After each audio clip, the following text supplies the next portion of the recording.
A group that has installed 15,000 pieces of sheetrock. Next on this episode. On Web Tips, making travel more accessible for people with disabilities. All these stories and more on Travel Television. And now on to our first stop. What started out as a single trip to the Gulf Coast by a group of church volunteers planning to work 8 days has evolved into the organization known as 8 Days of Hope. This group has recruited over 6,000 volunteers who have traveled to the Gulf 6 times to repair and rebuild over 900 homes. Their last day of work on a Bay St. Louis home is captured by the Travel Television crew. I'm Pam Spencer, and my husband and I moved here in 2000, and I worked in Lucedale, Mississippi, and my husband decided we were going to stay for the storm, so we boarded up the windows and stayed. And make a long story short, it's just unbelievable the hope that 8 Days of Hope have brought down here. It just looks so much different just in a year. It's just unbelievable, the happy faces and just the mental well-being of everyone. We would have had this done if we had two shifts. We had 2 shifts. Stream Home Makeover has 3. Before the hurricane, I was living in an apartment complex, and of course we had to leave when the hurricane came. After the hurricane, I was with some friends, and I went to see, and I couldn't go back there because it was destroyed. But anyway, to stay there, and the trailer came, and I'm still in the trailer, as a matter of fact. But I was going to get an apartment, and my pastor told me no. He said, try to build. And so that led me to purchase this piece of property, and I wasn't sure how I was going to build, and I went through Habitat, I think like 3 times. They denied me all 3 times. So I said, well, I'm not going to worry about it because God has a better plan for me. And so this is the plan. I signed up with the St. Rose Outreach and Recovery, and thankfully they were able to help me to build here, and wasn't sure, I guess who or how, but then the 8 Days of Hope came back, and I was on the list to finish my home. My name is Sherry Hill, and I am the recipient of help from the 8 Days of Hope, Father Sebastian in the St. Rose Outreach and Recovery Program. And these people have done amazing work on my home, and I'm so happy that they came. To see volunteer stories, go to www.projectkatrinavolunteers.net. For both armchair travelers and those preparing to take their equestrian adventure, equitrekking transports viewers to exotic destinations through its high-definition public television series. Emmy-nominated host and producer Darlie Newman takes viewers to the best destinations to go horseback riding, exploring with local people to learn about history, culture, and stunning wildlife and natural surroundings. Experience equestrian travel as expert Darlie takes you riding on the beaches of southern Spain, in a northern California redwood forest, the rainforests of Costa Rica, or through the lush green countryside of Ireland. Hi, Charlie Abel with Travel Television. I'm reporting from Adventures in Travel in the Washington, D.C. Convention Center. And look who's with me, Darlie Newman. Darlie's the host of the PBS series Equitrekking, and we're just so glad to have you here. Welcome to DC. Thank you for having me. It's great to see you. I feel like we're fast friends already. Aren't we though? Aren't we though? I had hoped we could do the interview on horseback, Darlie, but I guess they wouldn't let you in here with horses? Yeah, they wouldn't let me bring him to the convention center today, but you never know. You never know. Maybe in the future. Well, tell me about the series Equitrekking. You're in your 4th season, right? We have just finished our 26th episode, which we're very proud of. Congratulations. Yeah, in our show we go all around the world horseback riding, and we ride with local people. So they tell us about their area on horseback, and we really see hidden gems and places that are not in the guidebook. So it's a very, very cool way to travel. That's outstanding. So 4 seasons. you've covered a lot of the world in those 4 seasons. Where have you been? We've been to Alaska, Hawaii, Central Turkey, Iceland, Ireland, all over the U.S., Georgia. I mean, it's amazing the places that you can go and horseback ride and see wild horses. We saw wild horses on Cumberland Island, Georgia, and out west. And we've ridden horses to Arenal Volcano in Costa Rica. So just some really amazing places. And horses in Iceland and Alaska is not really what you think. Tell me about those trips, will you? If you don't think that is unbelievable, listen to this. I rode a horse on the beach in Alaska. And oh my goodness. I know, in Seward, Alaska. But, you know, horses are all over the world, and they're a really good way to get around. If you're going to go out into nature and you actually want to see wildlife, horses are unobtrusive. They're quiet. It's not like you're on an ATV. And even if you're hiking, if you're on a horse, you can get a lot farther, a lot faster, right, and really see some beautiful, outstanding places. Yeah, I'll bet. And Iceland's amazing because the horses, they've been riding them there as transportation up into the 19th century. So those horses know how to get around through the lava fields, and they're very sure-footed. I really wouldn't have really pictured that right off the bat. But so equitrekking's in its 4th season. Have you got your eyes on a 5th season yet? We do, actually. We leave on Thursday. We're going to Uruguay, where I'm going to ride with the gauchos at different ranches and hit the beach and horseback ride on the beach, which is always such a great time. Are you going to learn to throw the boleadores? I'm going to try, but that's what makes it fun too. I can always try, and then we let the experts really show us how to do it. That's so cool, we darling. see the culture, yeah. Darling, I went to your website. I want to mention it on camera. It's www.equitrekking.com. And I read some things about your background. So you love horses from when you were a kid in South Carolina, and you parlayed that into a TV career. That's fantastic. I know. This show it's my passions. It's horses and travel, and I just truly believe that this is such a neat way to see the world. So I used my background in television, and I created something that I wanted to do. This is my dream job, and I'm working hard at it. So that's exciting. Congratulations. Thank you. Another item on your website that I caught my attention was the quote that you've ridden famous movie star horses in Utah.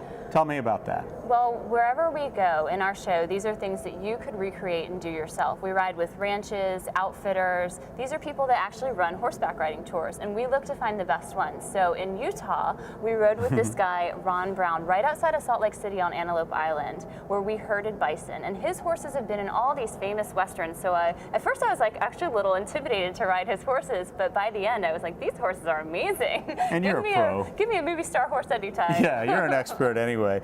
Well, let me mention the website again. It's www.equitrekking.com, and we're just so happy that you came to visit our fair city of Washington, D.C., and best of luck in Uruguay, okay? Thanks a lot. Thank you so much. Good to meet you, darling. Good to meet you. Charlie Abel reporting for Travel Television. Today we take you inside Bangkok, your jumping off point for a Thailand adventure.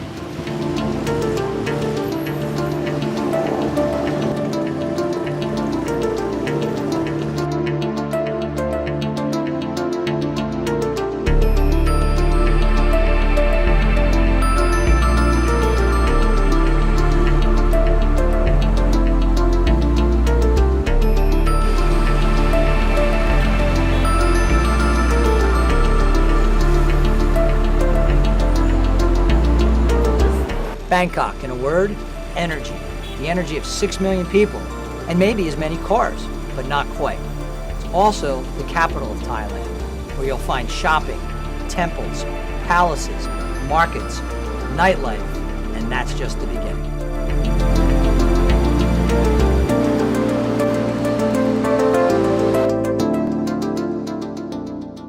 Asia is known for its markets. Bangkok is known for its markets as well, in particular its flower market. That's where we are right now. If your significant other, your wife, girlfriend, is with you, you're going to want to bring her down here because check this out. I can't even tell you how many roses are in here, but take a look. Look at that. Less than $2, and I can't even count the number of roses that are there. So definitely stop on by the flower market.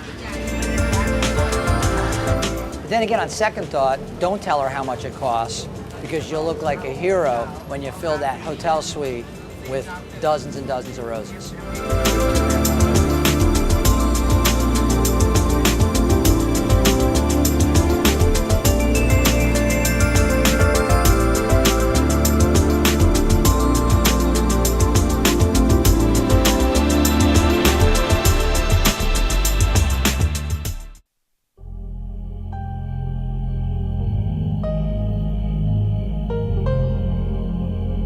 Grand Palace is a must-stop in Bangkok.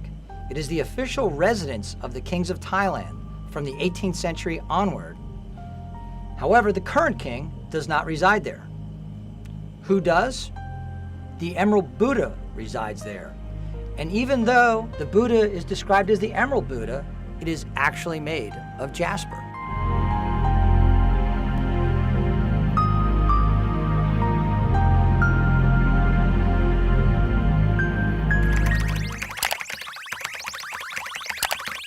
Imagine traveling with a friend who knows all the best secret places to visit and the most interesting people to meet. Someone who can make all the arrangements and handle the hassle, while all you have to do is turn up for the adventure. Go Differently is just that kind of friend. The best part is that they offer tailor-made, ethical holidays, voluntourism tours, and volunteering adventures based on the appreciation and respect of the local environment and people. Go Differently shows travelers the most beautiful and fascinating places in the world, hand-picked to provide an unforgettable experience while also preserving nature and benefiting local communities. GoDifferently.com invites travelers to stray from the crowd and try something fun with their families. They promote travel to India, Laos, Vietnam, and Thailand. For those who really want to understand more about the daily lives of the local people, they suggest a few days as a homestay guest. Visit their website and find out about these homestays and other unique options at GoDifferently.com.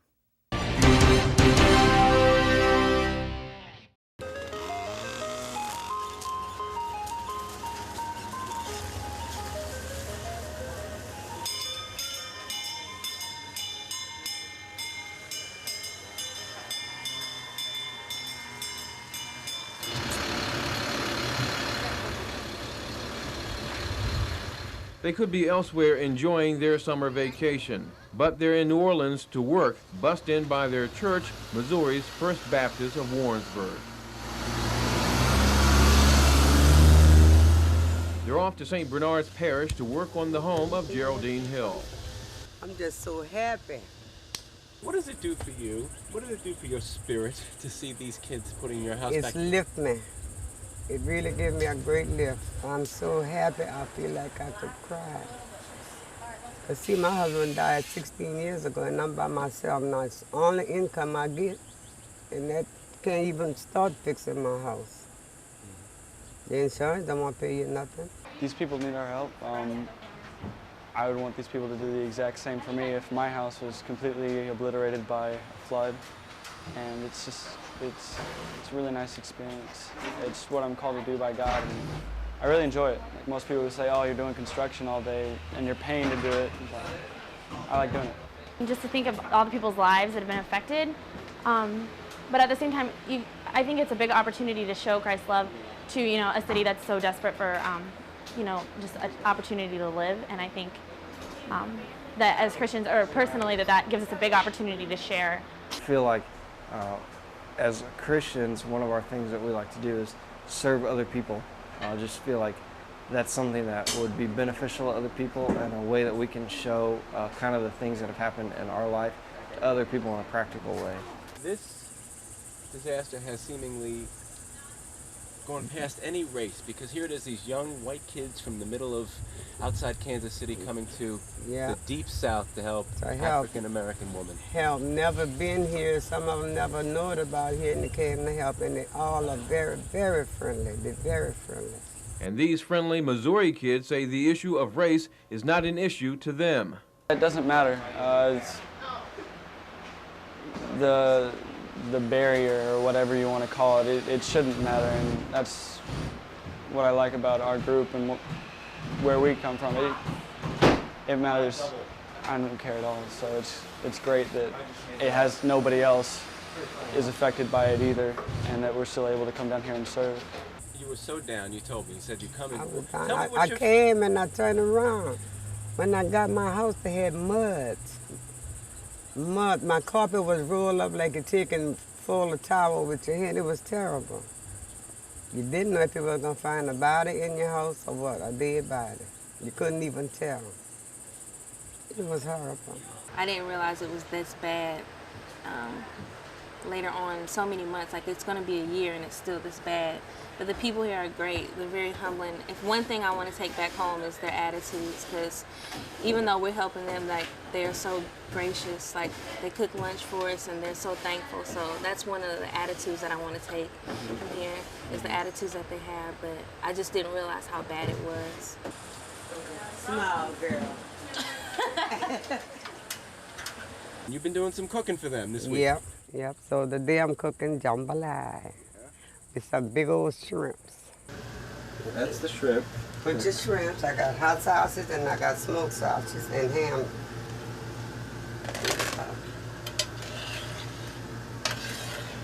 If you want jambalaya, this is true New Orleans, Louisiana jambalaya. Southern food, yeah. Southern food, soul food. Yeah. Soul food, you call it. Cajun style, huh? Yeah. You know what? I wish they could still be down here when I do get in my house. I will give a big old feast for them.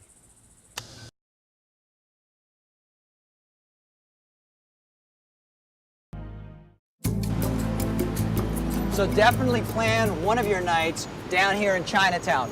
Why? Well, first of all, it goes on a great distance.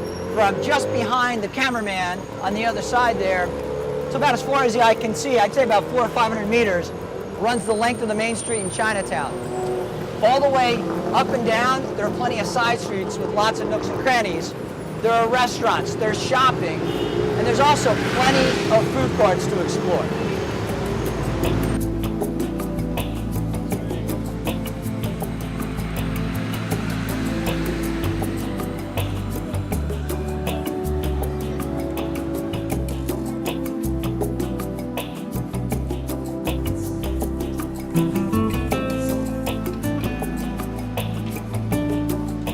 Sometimes we eat some crazy stuff. This time we're just going to get ourselves a Chinese donut. The way they make the Chinese donuts is they just take the dough, they obviously flatten it out, they put some flour on it so it doesn't stick, chop it up, make themselves a nice donut, throw it here, right in here in the hot oil. That's why you know it's not good for you.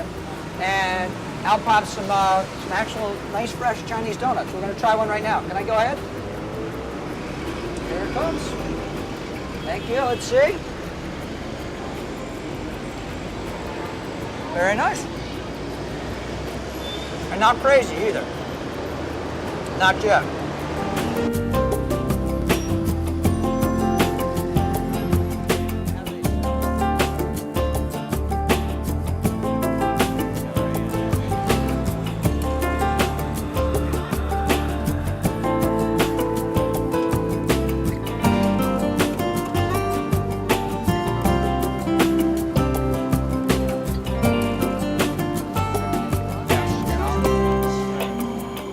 Try something that I've had before here in Asia. They call it pineapple here. That's what it looks like. Kind of looks like an actual apple. And we're gonna have, you know what? I'm gonna let you save the bag. And it's got some type of dip here, but you know what? I'm gonna put that off to the side. I'm gonna use this. See, it kind of looks like an apple, doesn't it? Go ahead.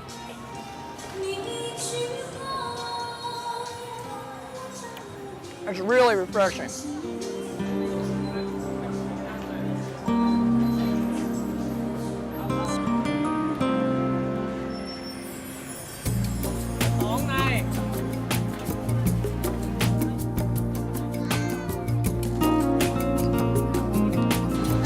So we're going to try traditional Thai dessert here in Chinatown, and what I'm going to do is kind of a mix and match. So give it 1 second here. As soon as she's taking care of these folks, we'll go ahead and get our order in. All right, so I think I know what I want. In a bowl, can I try that? Get that, maybe a little of this, and I'm going to try this over here as well. I'm not really sure what I'm trying, but I'm going to give it a shot. Gotta experiment when you travel. Try new things. Now, what she's, yeah, that's sure. I think that's coconut milk is what I understand. Makes it nice and sweet. And to top it off, she's going into the ice chest. Yep, that is the ice chest. And interesting, it's kind of like a Thai snow cone, I guess, what you might call it, right? So, see, sort of in Thai snow cone. Let's give it a shot.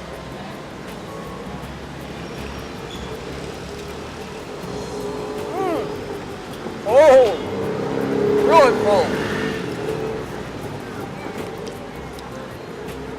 I gotta tell you though, if I'm gonna put the calories on, I might have to stick with chocolate though. Here you go, Nick.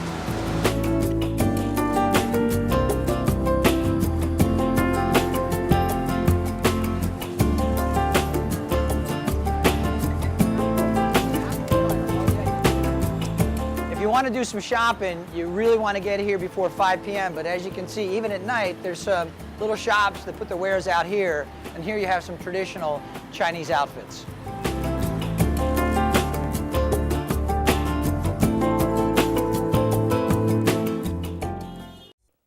Do you know your state has a volunteer partnership with a Latin country? Travel Television talks to Partners of America to learn more. My name is Binka Le Breton. I'm from Brazil, and I've been working with the Colorado Minas Gerais partners for the last 10 years.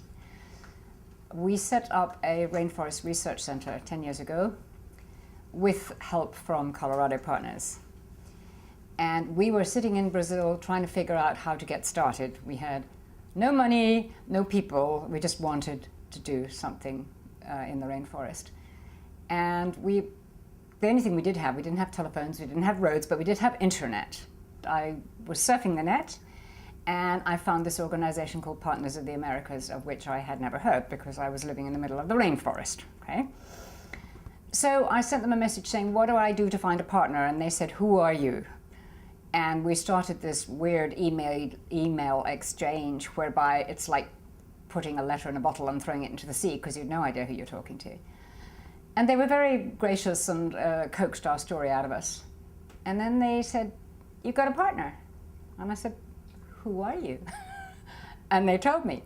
They told me about the organization, and they sent to us 2 people from Colorado, one from working in the community colleges, and one of them wrote a strategic plan on how to set up a research center in the rainforest with no money and no people. And the other one was the head of the IT department, and she said to us, you guys have done your own website from scratch. You could use a little coaching. And Binka, you are a lecturer in the United States, and you need to be really good at PowerPoint. These were the days when PowerPoint was still very exciting. So they set up a boot camp at our kitchen table in the middle of the rainforest, and they said, we're not leaving here until you guys have got your act together. 10 years later, our research center is alive and flourishing. The guy who made the strategic plan is the president of our US 501c3 in Denver, Colorado. And I think I figured out how to do PowerPoint and websites. So over the years, we've had a lot of exchanges, had a lot of people come down to help us. And in February, I will be traveling to Colorado to talk a little bit about life on the front line in the rainforest.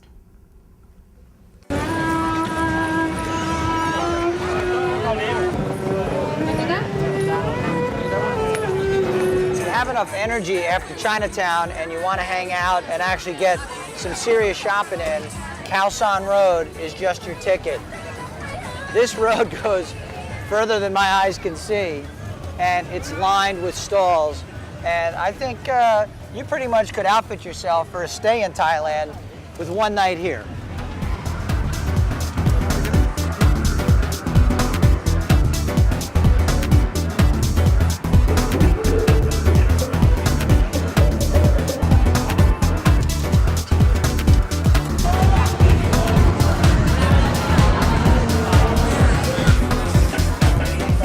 I just saw the fish massage place. That's where you put your feet in the water and the fish like nibble on them. I think we're going to go ahead and give that a try. Oh wow, that is weird. Yikes! Oh my God, that tickles.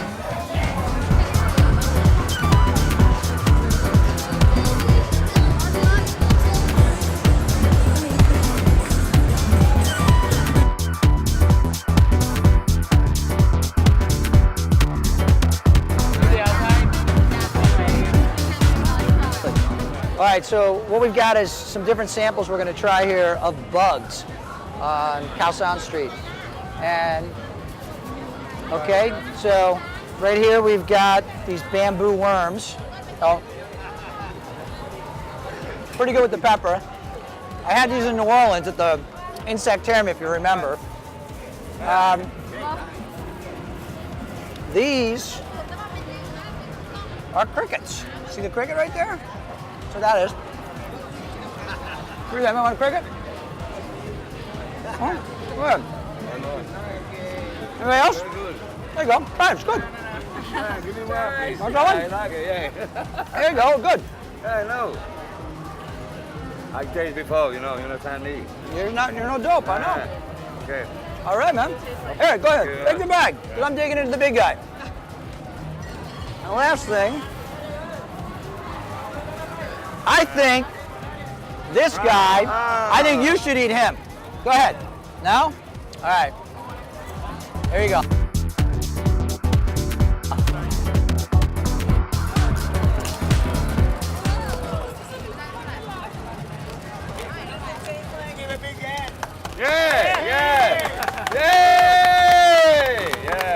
Really crunchy. Yeah, exactly, man, Really crunchy. Cheers, ma'am.